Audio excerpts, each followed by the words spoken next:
three seem to be working out pretty nicely. At any rate, let's hop into the game. Bottom left side of the map, here in the Ting Open Qualifier, it's the light blue Terran player, Beastyqt. On the top right, as the red Protoss, it's GunGFuBanDa.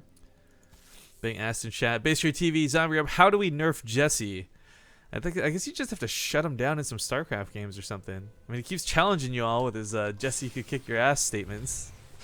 Is that why he's like only so like so much in chat? Because half the time he's facing everyone that's challenged him. I would love that if that's the case. Jesse's actually been fielding a lot of questions. So again, if you guys have any questions for or about Ting, ask Jesse in chat. He's been modded, so he's easy to see. But maybe he's not whispering people. Maybe it is straight up like, oh yeah, I was in a game. Like, my bad, missed those messages. To defend my honor. That'd be a sick job though, right? Like you work at Ting, you're a sponsor of a tournament, and you get to play games with the viewers like while you're playing or while they're doing the tournament. Like that's super chill. Best job ever. We're being asked, is there a North American qualifier for Ting? Yes, there's a qualifier for every single region. I would highly recommend sauntering on over to Team Liquid or asking one of the moderators to link you the thread, because there's a qualifier for every single region. Plenty of opportunities for players, but guys, if you really want to get a Kriegasm going on, check out the signups for the Korean qualifiers. SOS signed up like 3 days ago. Everyone is playing in those. Like, everybody is playing in those. I'm going to be so stoked. I'm so stoked. It looks pretty exciting. But well, you know what? Yeah, what? Korean qualifiers are the most notorious for people saying, oh, I looked at my bracket. It looks too hard. I'm just going to forfeit and play the next one. I mean, yeah, that's true. We've had that in the past. But all right. The build orders have been chosen. Beastyqt is changing things up by going for that factory and probably that starport right here too. So that's going to be giving them a very nice defensive setup. If you don't think your opponent is actually doing anything sneaky, say like an Oracle or the War Prism's coming like a little bit later or not right off the bat, you can actually attack with the Marines and the Cyclone. Try and get some free kills with that Cyclone lock-on ability. It's just a little risky. What's kind of interesting is, and BC's done this in both games now, leaving the 3 Marines outside the depots at the top of the ramp. I suppose there's not a lot that threatening anymore with the adept damage being nerfed like that, but it's still just less conventional. What math did you do? What? What math did you do? Like, I don't even remember you doing any math. Oh, because I said 750 was halfway to 800, and I meant from 700 to 800, but I guess I didn't say that last part, so... Yeah, I now see chat heavily criticizing my mathematics. Don't worry, guys. I didn't go to school in America, okay? I know better. I know better. Ooh. Oh, thanks, Sargio, for subscribing. Woo! Oh, Zargio! Where has Zargio been? I love that dude. He hasn't been around in a while. Canadian brother from another mother. Alright, so Beastyqt scans ahead and sees that its toilet counts on a robo are down, so the push out is not really going to hurt him. If the War Prism goes around, he'll probably be back at home by time, or he'll have more units back at home anyways. So trying to get like a free Stalker, if you get a Mothership Core, I mean, that'd be great, but probably not going to happen. Did he disable autocast on the cycle? No, it's still autocast, he just disengaged right away, okay.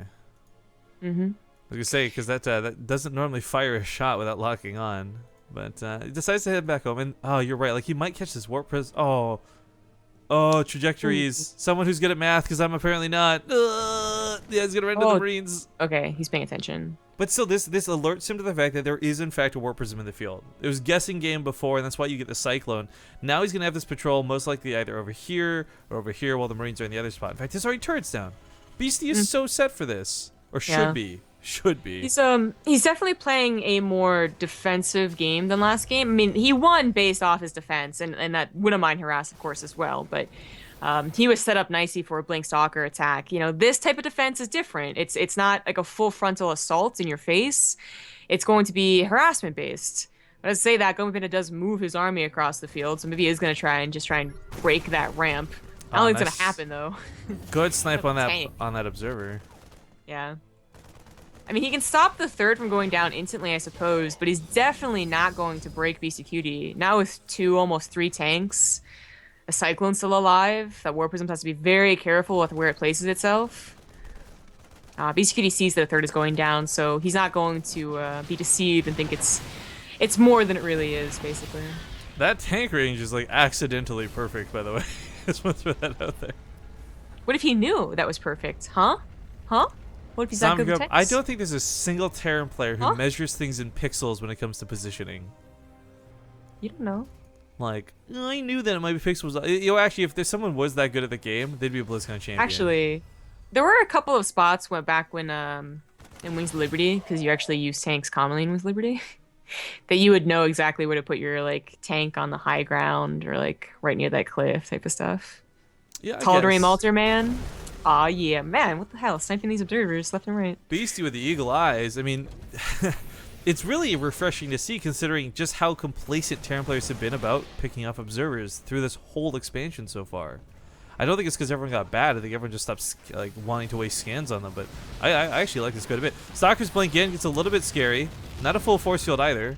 So a couple shots on those stalkers. So this is some pretty good pressure from GunGFuBanDa. I realized that I guess the Warp Prism was not going to do anything like in terms of getting into the main base, not with that Cyclone around.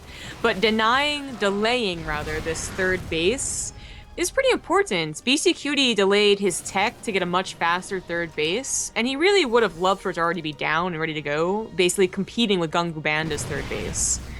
Now he's finally able to push this back, but GunGFuBanDa bought like a minute, 2 minutes. Well, with I guess it's the one observer that he won't see.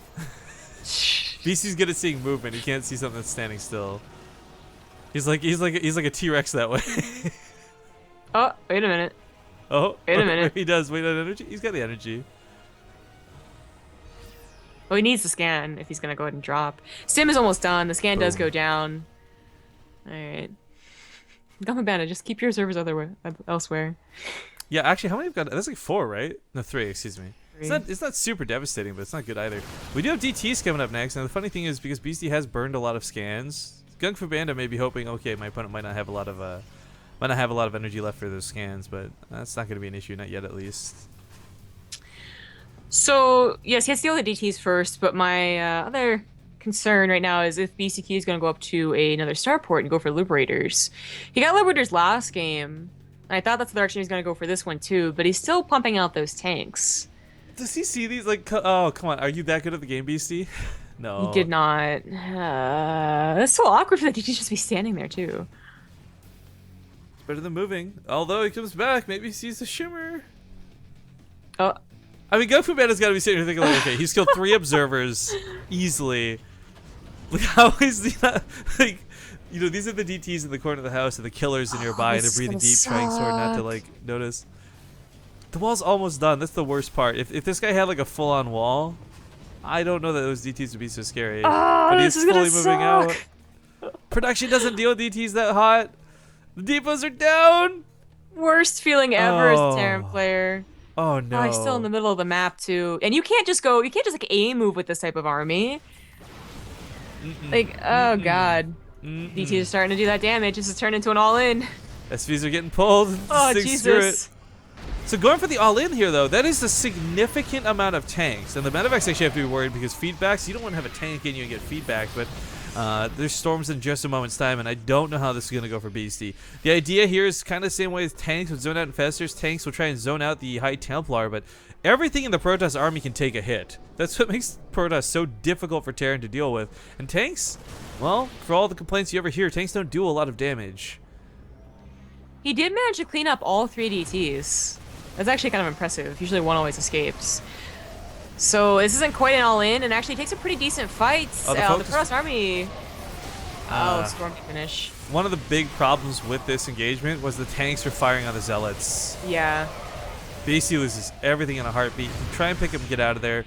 His army supply is not totally screwed, but man, that was not a good fight is what that was. Yeah.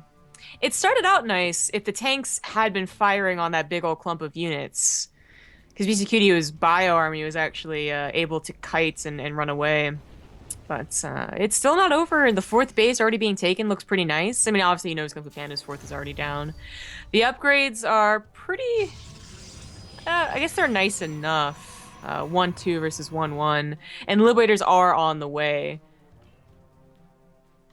But they're not out yet. And a drop goes off. It's going to be less to help defend here. Blink is done too. Oh god. By the way, last 10 minutes has pretty much been Beastie behind on income. Now losing that army. Jesus. GG. Yeah, GG. He I lost don't 2 blame him. medevacs. I really don't blame him. Dang. All right, well.